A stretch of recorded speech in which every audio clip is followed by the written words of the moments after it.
I should have turned back the moment I saw my name spray-painted across the tunnel wall. I was walking home from the late shift, cutting through an underpass I almost never use. It was raining, I was exhausted, and I just wanted to get inside and collapse. But the second I stepped into the tunnel, I froze. My name was written across the wall in huge, dripping letters, and beneath it, a red arrow pointing deeper into the dark. For a moment I tried to convince myself it was a coincidence. My name isn't exactly rare. But then something small clinked against the concrete behind me.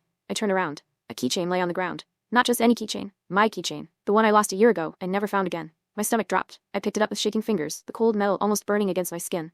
That's when I noticed tiny numbers written next to the arrow on the wall, barely visible. 8 years later. Exactly the amount of time since I last spoke to my ex. The one who never took no well. The one who stalked me, harassed me, and said threats disguised as love letters.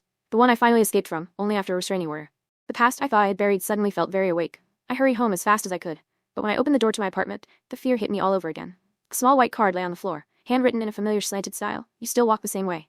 My breath hitched. I scanned the room. Nothing was out of place. No signs of a break-in. No footprints. No sound. Just that card, and the heavy silence pressing against my ribs. I called my friend Oliver, the only person who knew the full story. When he heard my voice, he didn't even ask questions. I'm coming over. Don't open the door for anyone. 15 minutes later, he arrived with that protective, focused look he always gets when something's wrong. I handed him the card and the keychain. He stayed calm, but I could see the tension in his jaw. While he checked the windows and locks, I noticed something on the back of the card, an address. An abandoned storage unit complex on the edge of the city. I'd never been there, but my ex used to talk about renting a unit back when we were together, saying it was a place to keep things safe. I wanted to ignore it. I wanted to pretend none of this was happening. But part of me needed answers, needed closure, needed to know if he was really back. Oliver insisted on coming with me. When we reached the complex, the place looked dead. Half the lights were broken, the gate hung crooked, and the air smelled like rust and old rain.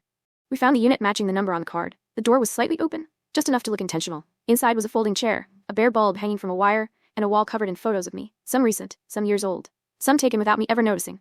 But the worst wasn't the photos, it was the handwriting scrawled across the concrete. I knew you'd come back. My heart dropped, because the writing wasn't his. It wasn't masculine at all. It was a woman's handwriting.